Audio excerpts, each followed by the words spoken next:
start.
Right. So can you see the slide? I'm showing slide number 81. Yes, ma'am. Okay. So if you recollect in the last class, basically we had started with steady state errors for various inputs given to the system. Various means three specific inputs were studied: the step, the ramp, and the parabolic input, right? And this slide that you are seeing is a summary of what we had studied in the last class. I mean, taking each um, input and the corresponding type of the system, we had tried to derive what the steady state errors would be respectively, and also in the process we had derived the what we call the error constants. So the position error constant, velocity error constant, and acceleration error constant values also we had seen what it would be, right? So over here now, this slide, as I told you, is a summarization of the same. So as you can see, if we apply a step input, I hope you can see the cursor. So if we apply a step input for a type 0 system to a type 0 system, then there will be a constant steady state error. So this is as per the derivation that we have already done, right? Just trying to summarize it. Similarly, if we apply a step input to a type 1 system, your steady state error is going to be 0. For a type 2 system, it's going to be 0. Steady state error is going to be 0 for the same input. Also, you can understand now that for systems of type 3 and higher, if I am applying a step input, the steady state error will still remain 0, right? On the other hand, now if we are applying a ramp input for a type 0 system, the steady state error is infinite, whereas for a type 1 system, the steady state error is a constant, and for a type 2 system, it is 0. You will see that for a type 3 and higher, I mean type systems, basically the error will remain 0. Steady state error will remain 0, right? Similarly now, for a parabolic input, we see that for a type 0 system, the steady state error is infinite. For a type 1 system, it is infinite. For a type 2 system, it is constant. We would be able to see that if you take a type 3 system, the error is going to become, steady state error is going to become 0. So you can see it's sort of following a pattern over here. So that way I was just off the hand, I was able to say that for a parabolic input, for a type 3 system, the error, steady state error is going to become 0. So basically, because it follows a pattern, you will also be able to extend for other systems as well as for other inputs, meaning that specifically instead of, I mean, your parabolic input, if you have an input which is say going to give you the Laplace transform 1 by s cube and sorry 1 by s to the power 4, etc. So basically, and higher, inputs which are of higher order, you can say, when the Laplace transform is taken. So you'll be able to see that it's going to follow the same pattern as such. But as far as the steady state error and error constants are concerned, they are defined specifically for the step input, ramp input, and parabolic input only. So the definition of Kp, Kv, and Ka are corresponding to a step, ramp, and parabolic input only. However, the methodology that we adopted can be applied to systems with types which are higher, as well as, if your inputs are basically following a similar pattern but have a higher order. uh, So now that was that, the table as well as the discussion that was done in the previous day was for unity feedback systems.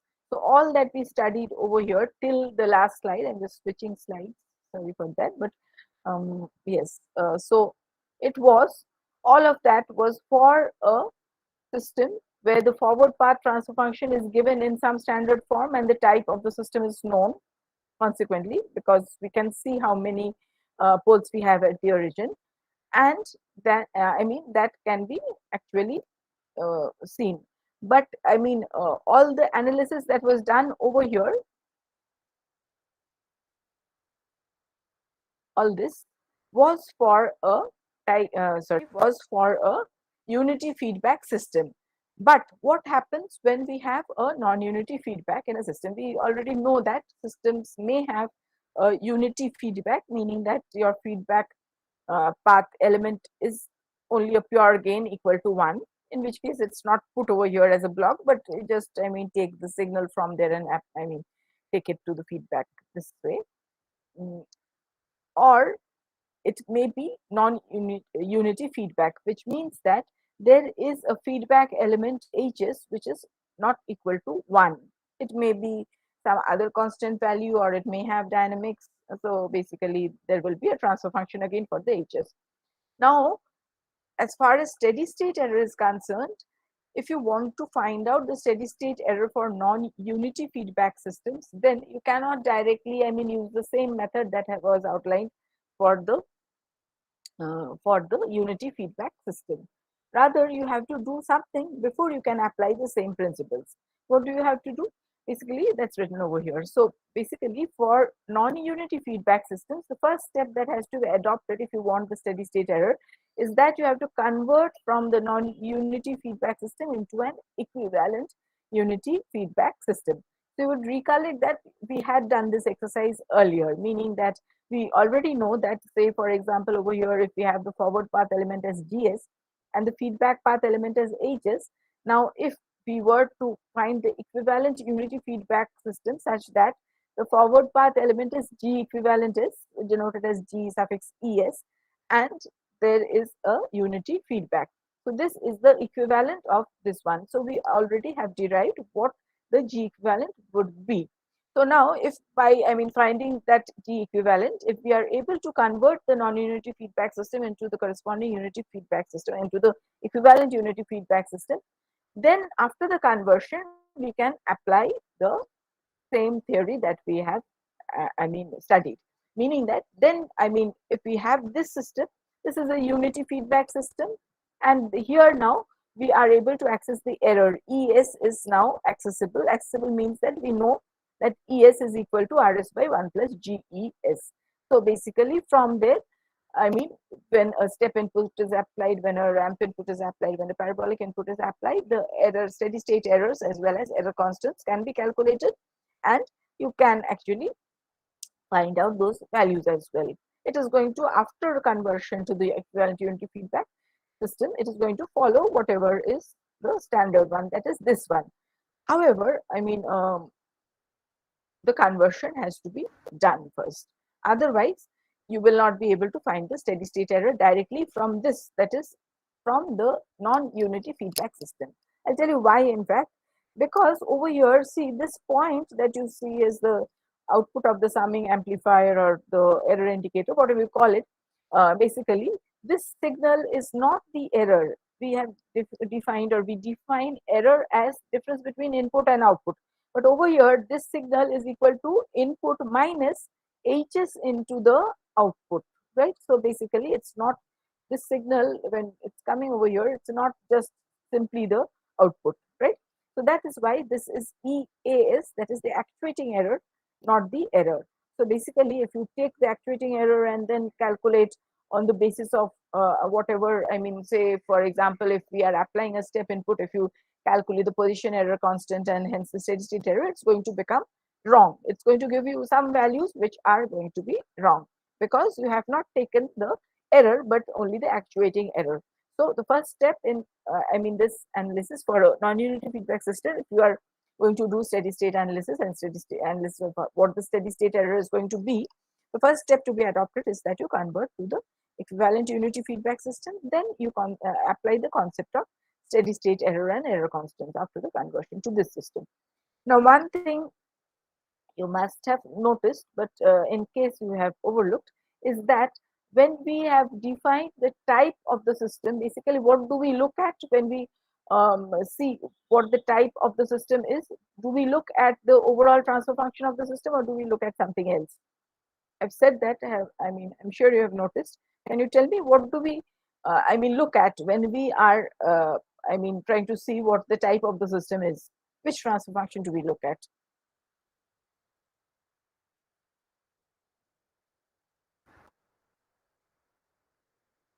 Open loop transfer function. Yes, right, very good. So the open loop transfer function means that this transfer function, that is GS or G equivalent is after conversion, that is the one that we look at, right? So basically, I mean, if we were to find, if somebody gives us, say, for example, a closed loop transfer function, and if you were to actually do steady state, analysis on it and find the steady state error, the first thing that you would have to do is, if you are looking at applying this table directly, okay, I will know the type and then I'll see what input it is, and accordingly I'll just put the value from here.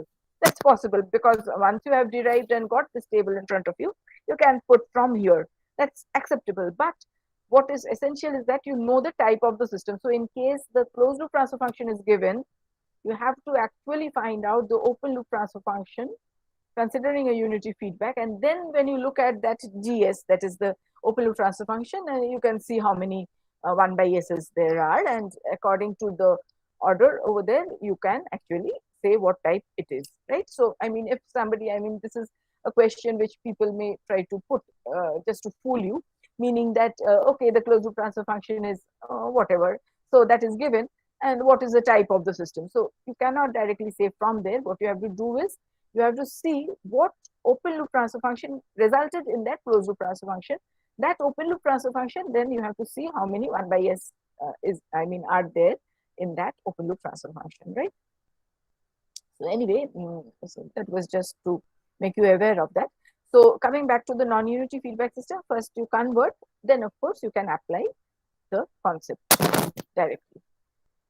Now, this is a slide taken from, as you can see, Norman Neese book over here. Basically, we had, when we were doing conversion of a non-unity feedback system into an equivalent unity feedback system, we had said that there are several methods, one of which is given in this Norman Neese's book. So over here, you can see, basically, I had verbally, I think, tried to tell you or describe this method. So here, what they've done is they've gone by the method of block diagram reduction, unlike the one that you usually apply, that is, you take the closed loop transfer function and then see how it is going to become equivalent to, if you consider some G equivalent over here. So you take both the closed loop transfer functions, compare, and then you get directly, algebraically it can be got. That is fine. That's one method which is going to give you a correct result, but they have done an alternative method over here. That's just put on this slide for your knowledge or benefit, whatever. So here you can see what they have done is block diagram reduction method. So over here, first of all, in order to convert this non-unity feedback into a equivalent unity feedback, the last one, that is this one.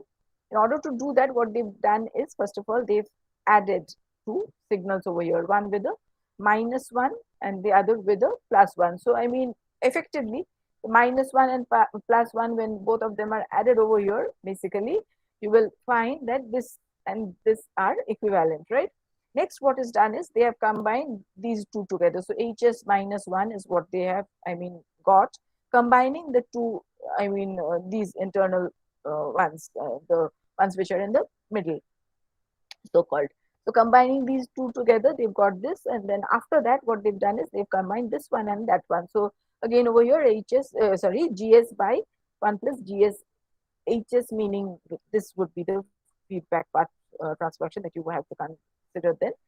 Ultimately, after combining, they've left the unity value, negative unity feedback only separately. So here, after combination, it's going to give you the same result that we have already obtained. But nevertheless, this is another method. That's why I just pointed it out to you. There are, of course, other methods as well. You can use the signal flow graph or whatever. Methods are plenty, but of course, the final result is going to be the same. So anyway, somehow you have to convert the non-unity feedback system into the equivalent unity feedback and then go for the error constant. Okay, so this is just, first you convert, then the concept can be directly applied on the equivalent unity feedback system. Now, some observations. So this actually is based on the table that we saw earlier, 2 slides before this. So here now the same table is reproduced. Now, if you look at this table, it might give you some false ideas or some correct ideas as well. One thing that we are able to see is that as the type of the system increases, so this one, what do we see? We see that for a type 0, if it was constant, type 1 is 0, type 2 is 0, and higher ones, type 3 and higher types are also going to be having a steady state error equal to 0. Similarly, for a ramp input, for type 0, it was infinity. For type 1, it is a constant, type 2 is 0, and then it's going to remain 0 after that. So basically, similarly for this one. So what we see is that as the type of the system increases, the steady state error decreases, right? So now, of course, this might lead to a false impression that, okay, then, if I design a system, I will go for a system which has a type which is high. Okay, so that naturally over there, your steady state error is going to be lesser compared to if you take, another system which has a type which is smaller, isn't it? It's evident from here because, the higher you go on this side, the higher the type, the steady state error tends to decrease for the same input, right? Now, of course, yes, that is definitely correct in the sense that if you go for systems of higher types, the steady state error is definitely going to be smaller for the same input. Fine. But now, if from there, if you try to conclude that, okay, then I'll design systems which have higher type, then you are slightly mistaken, not slightly mistaken, in fact, grossly mistaken. Why? Because steady state error is not the only thing of concern. When we design a control system, steady state error would be one of the elements or one of the performance criteria in which we are interested. On the other hand, say for example, a system which has a small steady state error but has high transients, it oscillates a lot, okay, high over peak overshoot, etc. So with these terms, so transient performance, if it is bad, then also it will be very, it's not going to be a system which is a desirable one. Now, I'll restate what I said in different words. What I'm saying is that if you go for a system which, say, for example, is of type 2. So if it's of type 2, what will be the minimum order of the system that you will be having? Either a second order or a third or fourth or fifth order if you have other poles as well, poles and zeros, of course. So, basically, for a type 2 system, the lowest order of the system that you can have is a second order or a higher order system.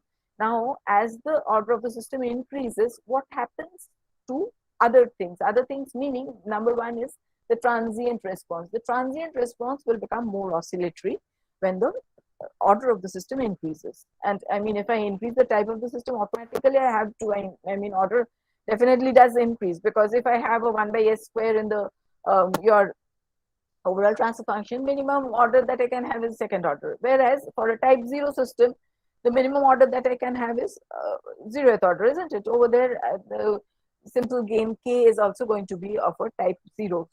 I can have a first order type 0, which is k by s plus a, right? Still a type 0, but a first order, etc. So now, I mean, since the increase of the type automatically would be increasing the order of the system as well, basically, systems of higher types are not, I mean, sort of recommended, in the sense that it would be affecting the transient performance and also the relative stability of the system. If you have a if you have a system response which is highly oscillatory, it obviously implies that it is relatively less stable compared to a response which has lesser oscillations. Okay, and say for example, it oscillates for 2 cycles before settling to the steady state value, and a system which oscillates 100 times before settling.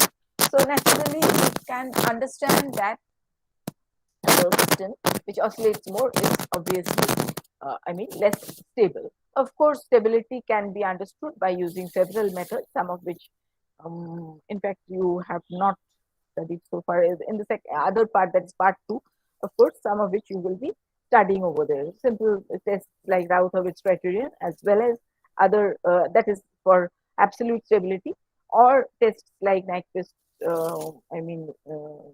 criteria, or your root locus, etc. And also the Bode plot, which I think you have not done in the second year, but you were supposed to do. All of those are tests for relative stability. So I mean, first, I mean, whether the stability has increased or decreased, you would be able to see by applying any of those methods. But nevertheless, I mean, for the timing, it would suffice to say that if the order of the system increases, the stability decreases, relative stability decreases. In general, I'm saying, and as a result of that, basically, it is not, you cannot make a sweeping statement that, I mean, if you have a system of higher type, it is better. It is better from the steady state point of view, meaning the performance, if in your steady state error is the only performance criterion that you're interested in that case, definitely, yes. If you have, say, for example, a type 1 system, you can just, I mean, put 1 by s and make it a type 2, such that your steady state error will be reducing to, I mean, by 1 order at least. 1 order, I mean, by 1 order, I mean from infinity to constant, or from constant to 0. So that is 1 order change at a time. Okay. So I'm just coming back to what's written on the slide. However, increase in the type of the system also increases the order of the system, thus making the system more difficult to stabilize, and consequently the dynamic errors tend to be larger. Okay, so dynamic errors mean the transient errors in the transient portion of the response will be much larger, and that also is not a desirable thing to, have. So basically, you have to, of course, when people are doing the design of control systems, they would first of all look at which performance criterion they are more interested in, which one is less important to them, and then they would have to, trade off. Trade off means that you, you cannot have all the things, the best of all the things at the same time. So now you, see which one is more, more precious to you, and then, okay, give more weightage to that, meaning that, okay, that is more precious to me, so I'll try to reduce that to a larger extent compared to something else which has, which automatically will increase a bit if I decrease the other one. So basically, that is known as something which is known as trade-off, TRADE, and a hyphen in between, OFF, trade-off. It has to be done. That is a general, method which is adopted by all designers, control system designers. But nevertheless, it would suffice to say that, yes, though the steady state error decreases as the type of the system increases, it is not, it may not be desirable to increase the type always, because the dynamic errors would increase in that case. Now we come to a slide where, we have stated the limitations of error constants. So basically, it would appear that, okay, as far as steady state errors are concerned, I can apply, the concept and find the steady state error in all cases and so on. So that is why, I mean, a limitation slide has been put over here to let you know about what you can do, what you cannot do. So error constants do not give information on the steady state errors when inputs are other than the three basic types, meaning that, I mean, this table is valid only for a step or ramp or parabolic input, right?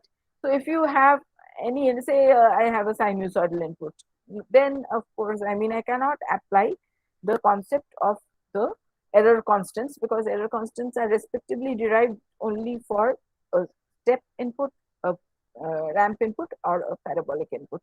So basically, it will not be possible to find the error constants and hence any information on the steady state errors, at least by, I mean, applying this table. Also, another limitation of error constants is that error constants fail to indicate the nature of the transient errors. As we already spoke about it, we are able to find the steady state errors by using the error constant, but not the transient errors. By transient errors, I mean when you have a response, it will be, I mean, sort of having an oscillatory. In general, if I just look at a response, it will have a few oscillations going up and down, and then it's going to reach, it may reach a steady state if all goes well. So in that case as well, I mean, the transient portion naturally has a difference with the input that is applied, that is known as the transient error. So that is a dynamic error which is going to keep on changing as the signal goes, response goes up and down, right? So those cannot be, transient errors cannot be obtained by applying the concept of error constants. So that was the limitations of error constants and this concept that has been studied. So now we come to one example. In fact, I think I have another example. A few examples we will say of the application of the concept of error constants and steady state errors. So now you have to actually take out your exercise books and do these along with me. I think there are 3 parts to this question, and I would ask you to work them out. So read this out first. This is taken from the book by Norman Nice, as you can see. So a unity feedback system has the following forward path transfer function. It's given over here. GS is equal to, you can see, 10 into s plus 20, s plus 30, whole divided by s plus 25 into s plus 35. So that is your transfer function, forward path transfer function. It has been mentioned. Find the steady state error for the following inputs. So now you see that first it is 15 UT, then second is 15 TUT, and the third part is 15 E square UT. So as you can see, this UT, of course, is representing what? You're familiar with this, symbol, isn't it? Notation, I mean. What is UT? Signals and systems you must have studied. Step input. Yes, very good. So it's, it is a step input, but the amplitude is not 1 or unity value as we, usually, in fact, in our analysis as well, we had used a unit step input, but over here the amplitude is 15. So nothing, great about it. The only thing is that you have to keep in mind that whatever happens, the amplitude has to be taken into consideration finally when you are doing the analysis, right? So now, we'll go one at a time. So find the steady state error for the first one, that is, your input is now 15 UT. That is a step of amplitude 15, right? And your forward path transfer function is given, and this one. And it is also mentioned that the system is a unity feedback system, right?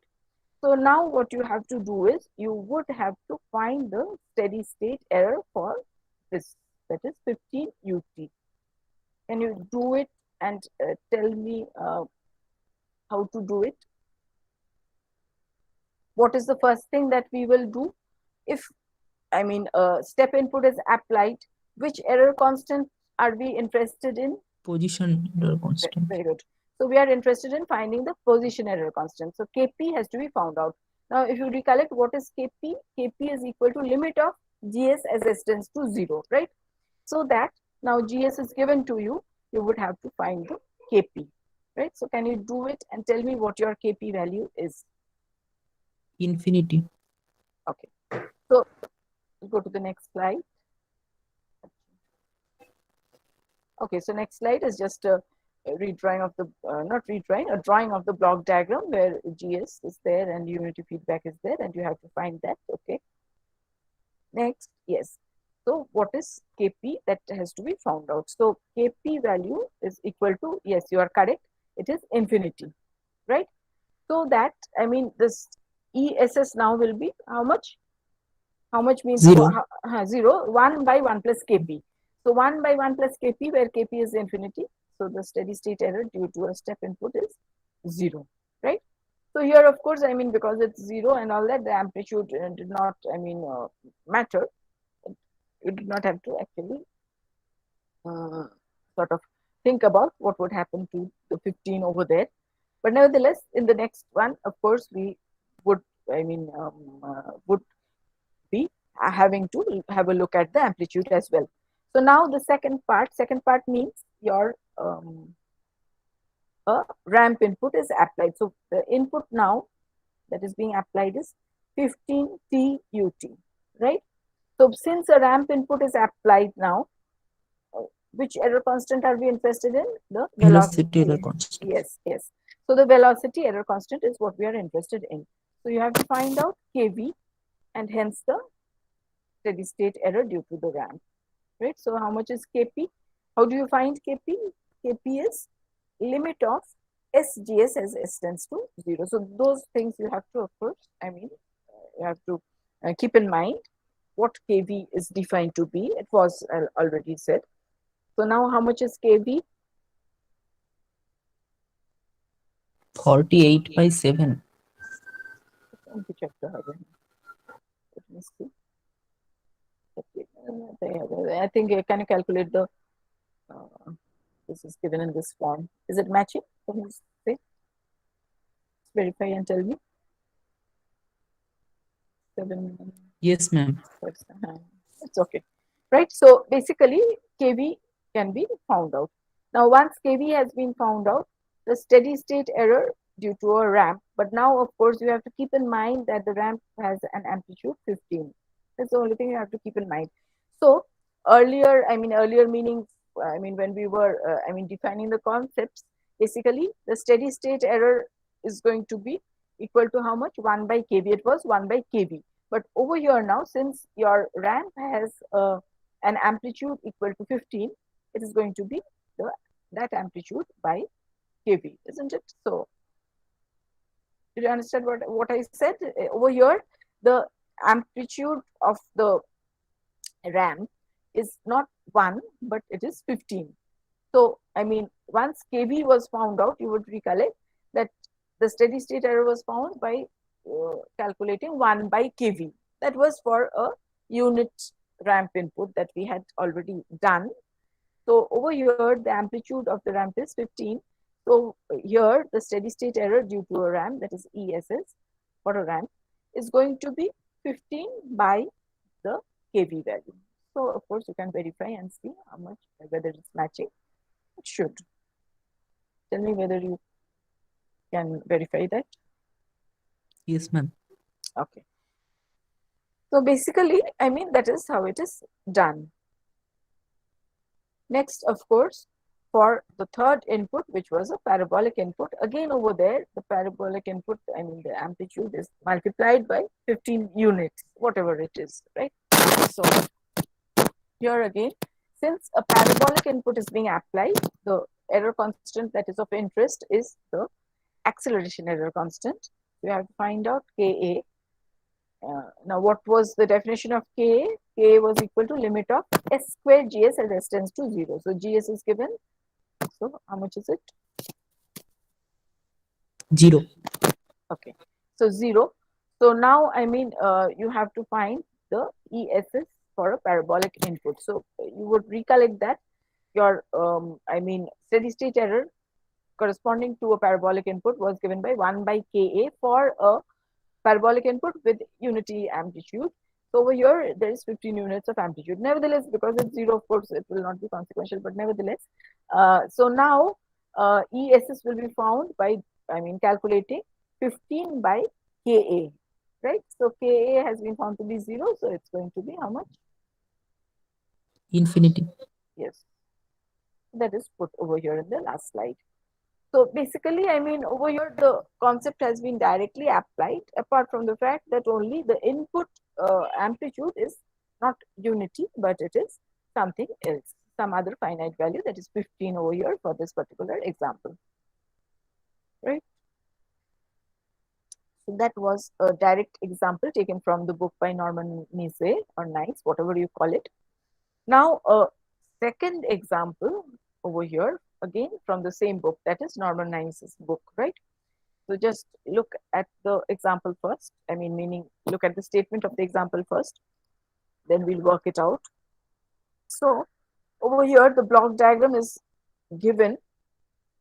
Forward path transfer function is GS and feedback path transfer function is HS, right? So obviously, because it is a non-unity feedback, here instead of the error signal, that is ES, we have the actuating error signal, which is EAS, right? Fine.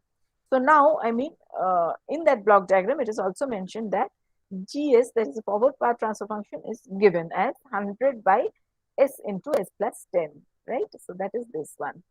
And also HS, which is of course non-unity, and also it is specified to be equal to 1 by S plus 5.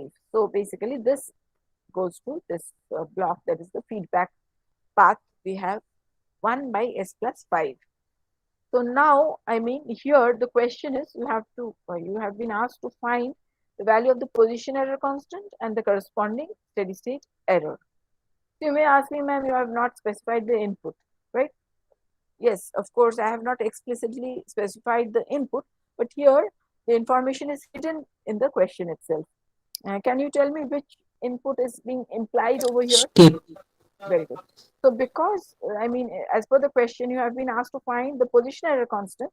Naturally, it implies that a step has been applied. So can you find Kp and hence steady state error? We'll go to that the next step. So what is the first thing that you have to do for this, system? We have to know GE. That means Yes, we have to convert it for very good. unity feedback. Yes. So the first thing is you have to convert to a equivalent unity feedback system. Just do that for me first. Then, of course, you have to find the Kp.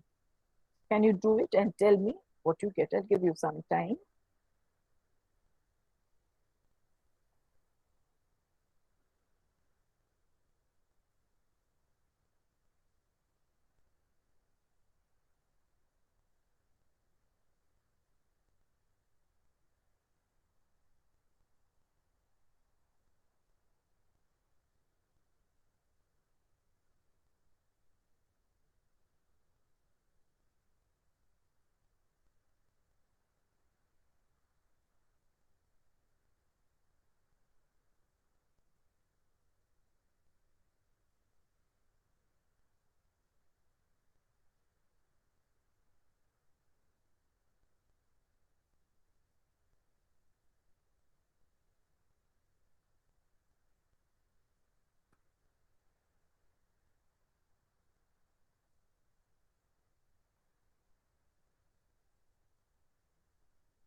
Yes, ma'am. Calculated.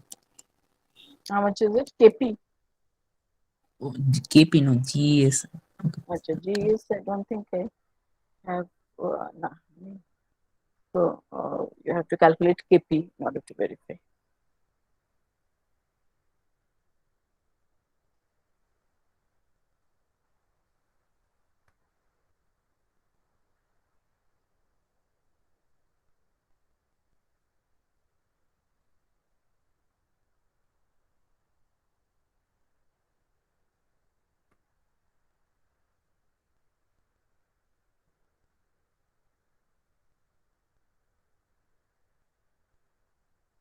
Minus 1.25.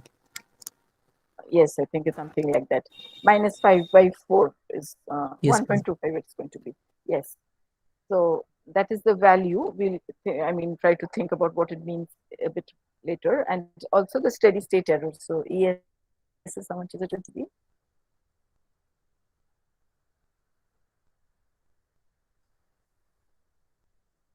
Minus 4. Yes. Right. So basically, the value has been calculated for the position error constant, which is minus 5 by 4, and the steady state error is equal to minus 4. Now, the question, of course, will arise regarding what is the physical significance. So, I mean, what does a negative value actually signify?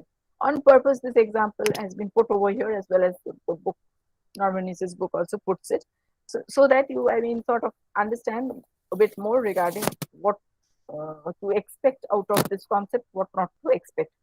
So, over here, this value, that is steady state error, is equal to minus 4, implies that, I think I have the, yes, implies that, okay, here this is the step input, that is the blue one over here is the input that you are applying to the system. On the other hand, I mean, for the same system, actually I've done this plot by using MATLAB. It is, I mean, the green response is the actual response that you're going to get if you, I mean, excite the given system by a step input of unit amplitude. So the output, as you can see, is something like this. So apparently it is as if, I mean, what would you normally expect? If you're giving a certain input to the system, naturally the output, there will be some sort of, I mean, it's going to be a bit lesser. The output in the steady state would have been a bit lesser compared to the input, or equivalent, or rather equal to the input in the steady state. The most you could have had is that in the steady state, it would have been equal to the input value. But over here, we apparently have an output which is greater than the input, and that is sort of counterintuitive, right? But over here now, this axis is interesting. Interesting in the sense that I have not put anything over here in this axis because it cannot be done. Cannot be done means here I put units. Now, units means the respective or proper units, okay, as applicable. Now, if you have a look at the block diagram again, you will see, sorry, you will see that over here, okay, we are applying a particular input and we are getting an output. Now, because of this H's, that is a non-unity feedback in this particular case, what we have over here is that it is not essential that your output is going to be having the same units as the input, isn't it? Because here, I mean, the output multiplied by H's is going to be equivalent, having equivalent units to the units of RS, because you cannot subtract, say for example, if I have a voltage and a position, I cannot subtract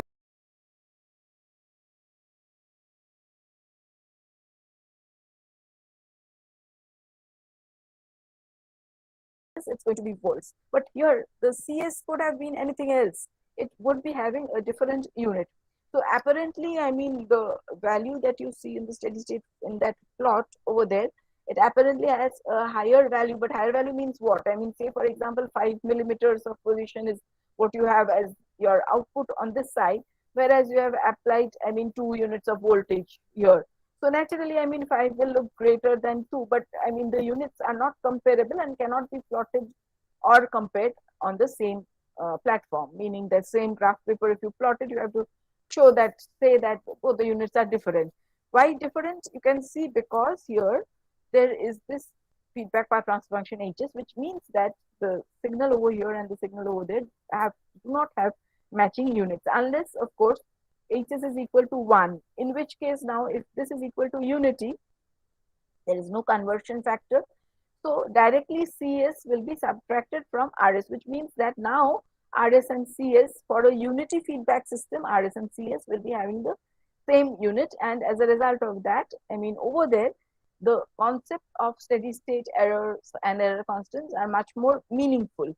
On the other hand, for non-unity feedback systems, though the same concept can be applied theoretically at least, but I mean, as far as the physical interpretation is concerned, you are going to, I mean, sort of land up with conclusions which may not be correct in the sense that, the output is greater than the input. No, I mean, you cannot really compare between the output and input for a non-unity feedback because the units are different. So this example was given as a counter example. Method for calculation, of course, I mean, theoretically is okay, no problem with that. But I mean, if you try to interpret it, the interpretation will be, I mean, leading to wrong sort of conclusions, which is not desirable. So yes, the output is larger than the input, which means that the steady state error, if I do calculate, it's going to give you a negative value. But nevertheless, the units in the two cases are different, which means that I anyway should not plot it on the same graph paper like this, right? So numerically, of course, you will get values of steady state error, which may be negative as well. Though conceptually, it has, I mean, sort of no physical significance, because if the units are different, you shouldn't attempt to compare. So it is, I mean, as far as unity feedback systems are concerned, the concept of steady state error and error constants are very much applicable, and it gives you a feel regarding what is going to happen to the system, how closely the output is going to follow the input, meaning that, say, for example, if I have a constant steady state error, I'm able to understand that my output will not follow the input. I mean, there will be always a difference between the output and the input. Or rather, if, say, for example, if I have the conclusion that my steady state error is equal to 0, I can safely say that the output value in the steady state is going to be exactly equal to the input value. So such concepts or such, I mean, conclusions are very much appropriate for unity feedback systems. However, for non-unity feedback systems, it would be safer not to attempt such, I mean, analysis. If at all, of course, numerically it can be done like I've shown you, but I mean, with the caution that you are comparing between different quantities and answers that you get may not always be physically significant. Now, we will do this, that is a ramp response of a second order system, which is of course a continuation of the same thing, that is steady state errors we are still doing over here. So ramp response of a second order, ramp response of a second order system is what we have over here. Now here you find that a block diagram has been drawn. Now as far as the standard second order system closed loop transfer function is concerned, can you find the closed loop transfer function of this?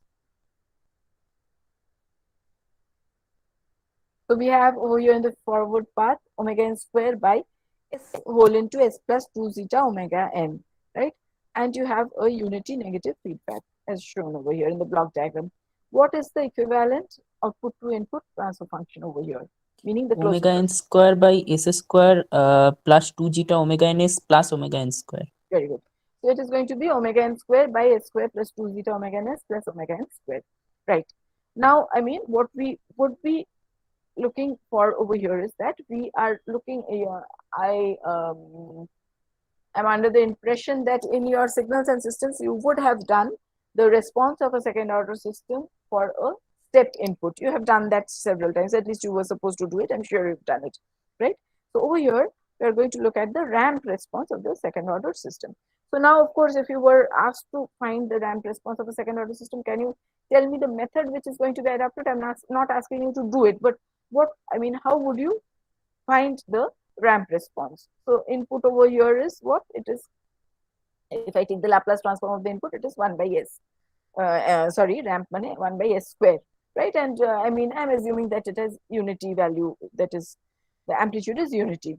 So that is given. It is a ramp input. Assume for, I mean, simplicity, that the amplitude of the ramp is, or the slope of the ramp rather, is equal to 1. Fine. Now, how do you find the ramp response? What is the method to be adopted?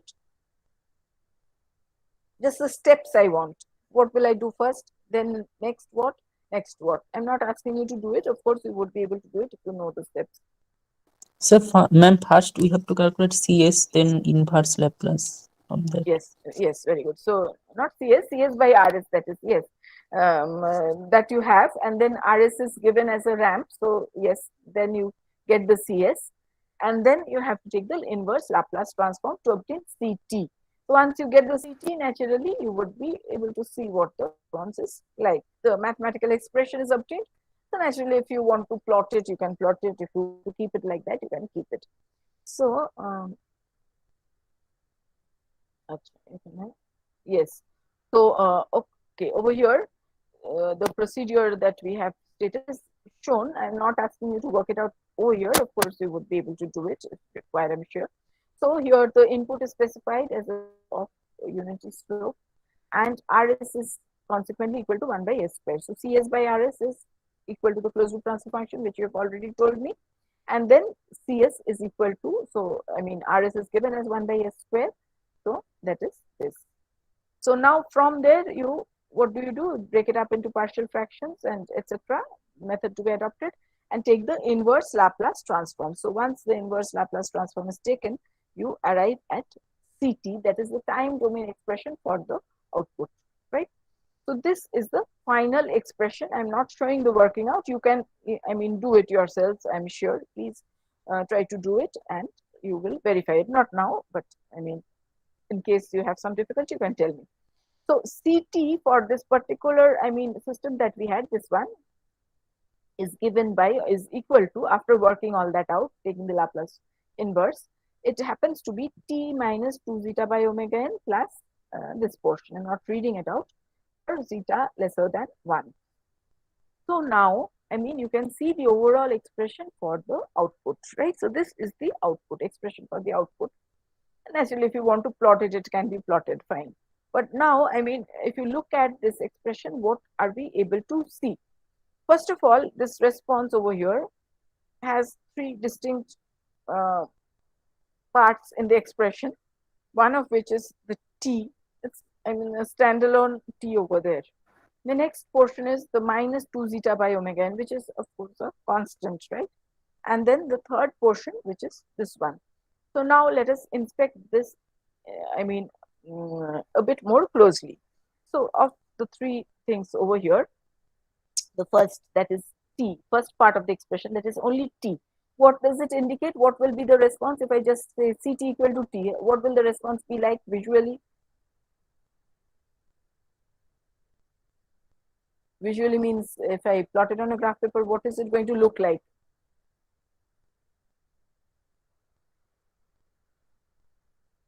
Is it going to be a constant? Is it going to have some slope? Is it going to be parabolic? Right. So this portion, that is Ct equal to t only, this t over here would give a, I mean, would be following a ramp like this one. Okay, so over here, and just the things are not visible. I don't want to see at this time as well, but you can see that there are two axes over here. This axis is obviously the time axis. Here is the output axis, right? Output or input, whatever is being plotted. So this t over here, now if I were to plot on this, I mean, graph paper, it's going to be a ramp, right? Now the next thing is minus 2 zeta by omega n. So here now, if say for example Ct was equal to t, it would have followed a pure ramp which was passing through the origin, right? The straight line passing through the origin will be having the this I mean response Ct equal to t. But if somebody says okay, Ct equal to not t but Ct equal to t minus some constant, so what will that imply? It would imply that what would it imply? Error. Error, yes. So I mean the output is not going to be following the the first ramp that we spoke of, that is the ramp which actually, I mean, starts at 0 and then goes up with the slope. But I mean there will be a constant difference with that ramp, meaning that the ramp will be closely followed, but at each point in time there will be a slight difference, and for that matter the Ct will be lesser in amount compared to the ramp, meaning that if I were drawing the ramp itself and then I mean drawing this, that is Ct equal to t minus this constant, then I mean that would have been slightly, I mean there would be a difference with the original ramp, and for that matter the difference would be such that the output would be lesser compared to the input ramp that I was speaking of, right? Then we have also in this response a third portion of the response. So this third portion of the response is also very interesting in the sense that here now we find that this is basically this portion. If I describe it verbally, this I can see is, I mean, within the square bracket, so sine of something, right? So it is a sinusoidal, I mean, quantity over here, but that sinusoid has an amplitude which is described by this, right? So now, I mean, what does that imply? This whole, I mean, third part of the expression is a sinusoidally varying quantity with an exponential envelope, right? And what sort of exponent is it? It has a minus sign over here. So e raised to the power of minus something and into t, right? So what, I mean, sort of envelope would this be? How would I describe it? It would be an exponentially decaying envelope because, I mean, because of that e to the power of minus something. E to the power of minus something means what? It's going to be having a decaying characteristic. So here now, I mean, if I look at the overall expression, expression, only this third portion is going to be sinusoidally varying, but the amplitude is going to be following an envelope which is sinusoidally decaying. So now over here, if I look at the overall expression, the expression tells us that we will have, I mean, a response which is, I think, drawn in it's a bit better, but bigger, I mean. It is going to be having a transient, okay, I have not told you about the transient portion, I'll come to that in a moment. There will be a sinusoid which is going to be decaying, having a decaying envelope. So that portion is this one. Let me go back, one thing I missed saying. Now, I mean, okay, so this is a sinusoidal quantity with an exponential envelope, and for that matter, an envelope which is exponentially decaying, right? Now, as t tends to infinity, what happens to the envelope? This is your amplitude of the sinusoid, right? So how much will be your, I mean, value as t tends to 0? What will happen to the envelope? How much will that value become?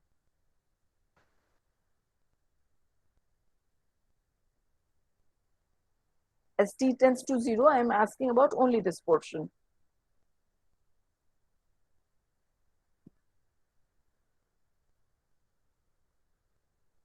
কি বললাম t tends to 0 বলছি না, sorry.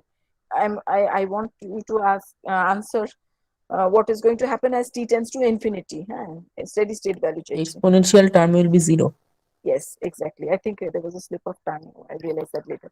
So basically, I want the steady state value. Steady state value means that as t tends to infinity. So because it is e to the power of minus some constant into t, as t tends to infinity, this term will reduce to 0 because 1 by a large quantity will be actually 0.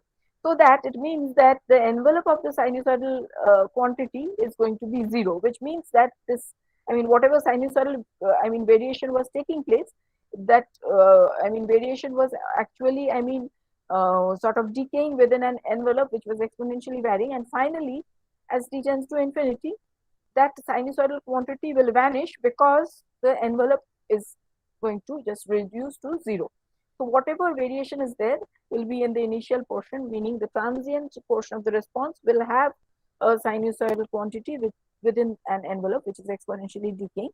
However, in the steady state, no trace of this sinusoidal quantity will be found. Okay, so I mean, in the steady state, what will happen? Happen to CT? It will follow the ramp, of course, minus this, and then plus this portion will be a 0. So in the steady state, CT will be just, I mean, following this portion. Okay, steady state means as t tends to infinity. So basically, if we look at the response, we are going to see a similar thing because this is a bit bigger. I'm showing you this same response that I had on the previous page, but it's a bit bigger. You can see it. So here you find that there is a sinusoidal variation over there, and you can see that that envelope is actually varying, though it's, I mean, sort of a bit, the envelope is small, amplitude is small, so that, you can see smaller variations over there, but you can see that it's going down and up and all that. And then finally, say for example, after this equal to 9 seconds or 10 seconds, whatever, 9, 10, 0.9 or 1 second, say after 1 second, you find that the difference with the input, this is the input ramp, the top one, and the response is this, that is the bottom one. So you can see that the difference of the response with the input ramp, it remains constant thereafter, right? So that now, you can say that in the steady state, there will be a constant steady state error over here. So from this response now, if I were to find the steady state error, first of all, in the steady state, t tends to infinity, fine. And if I were to find the steady state error, it means steady state error was, supposed to be equal to what? First of all, I will take the difference between the input and output, right? So my input was t. The output is t minus this plus this, right?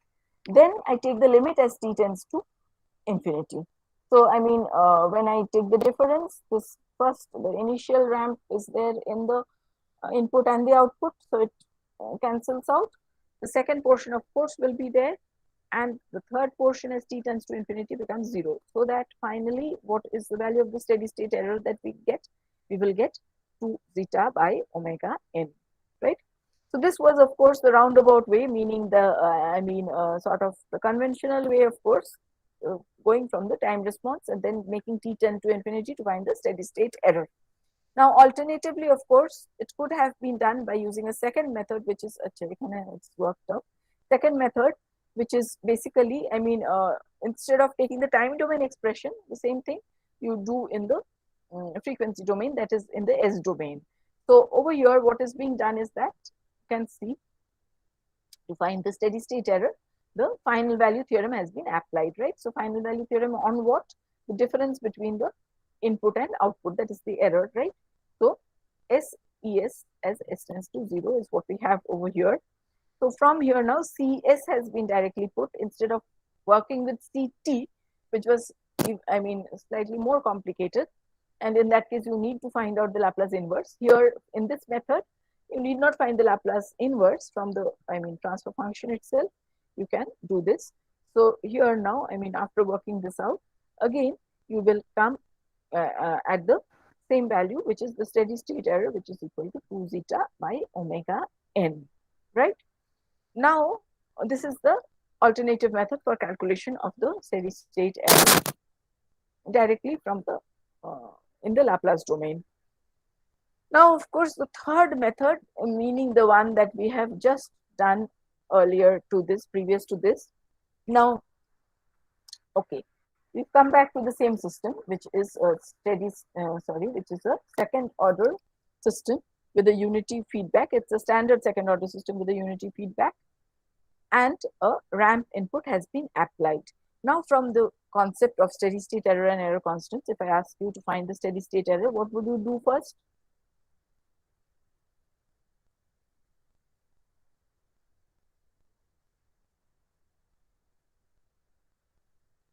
Should I repeat the question? You have this system given to you, and you have to find the ramp.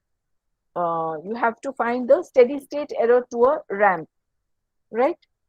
So for that now, I'm asking you to apply the concept of steady state error and error constants. Apply the concept of error constants and hence So find first we have to know KV. Very good. So because it is a ramp which is being applied, you have to calculate KV. So you can do that. You can see the GS, that's the open loop transfer function. What is KV going Omega to be? n by 2 zeta. Yes. So KV will be limit of SGS as S tends to 0, which is omega n by 2 zeta. And then once you get KV, your steady state error will be 1 by KV, which is what? 2 zeta by omega n. So you can see that, I was verbally able to, you were verbally able to actually, just with minor, sort of calculation, you were able to find the steady state error directly by applying the concept of steady state error and error constant. Whereas if you did not know about that concept, you would have had to go either by the two methods, either of those two methods would have had to be applied, meaning that either you go in by the method of calculation of the time response and then the steady state error, or you go by the method of this. That is, at least over here as well, it's going to take at least 2 or 3 steps or 4 steps before you arrive at the steady state error value.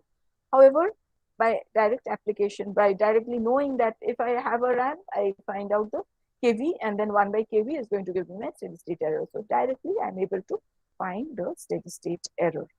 So that was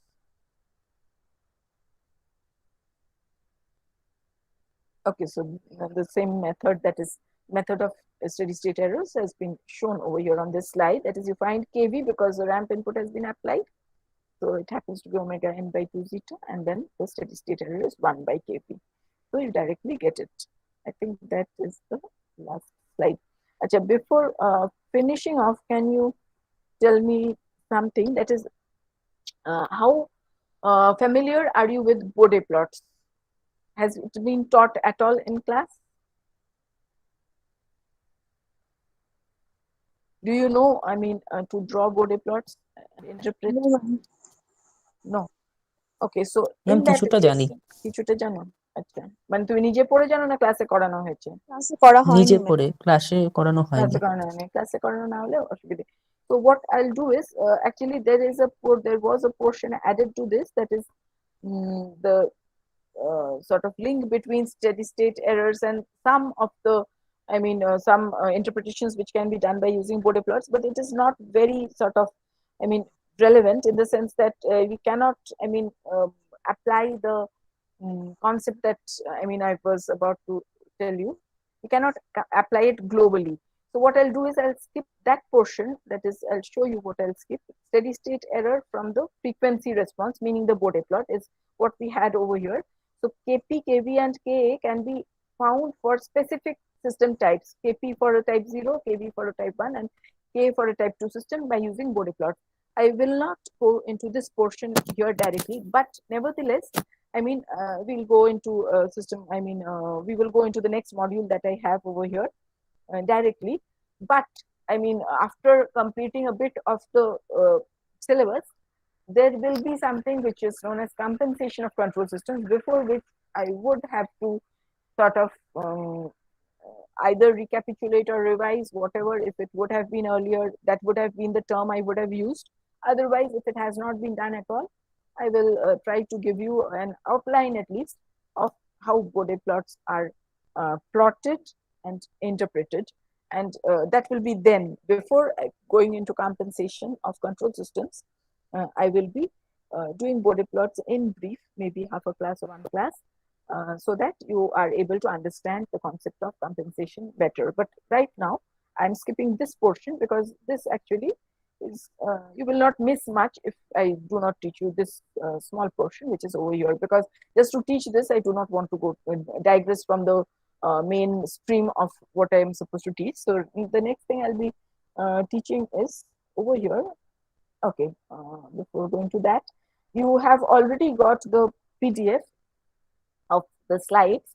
There you will see that at the end of that Bode plot portion related to the steady state errors, after that you have exercise 1, exercise 2, and the first one has 5 parts and there is the second one. So anyway, so please, I mean, work out these exercises and give me feedback. I mean, whether you were able to do it. If you have confusions, ask me in the class or email to me. If I get any email of that sort, I may discuss in class as well if required. So you are going to work out the 2 exercises which are given at the end of this, steady state error and error constants, and let me know if you have any difficulty or if it requires some sort of discussion. But in the next class, we will be starting with control system components. This is what we are going to do. Okay, so I'll stop the recording right now. But Bode plots, of course, will have to be done. It is going to be done, but not now.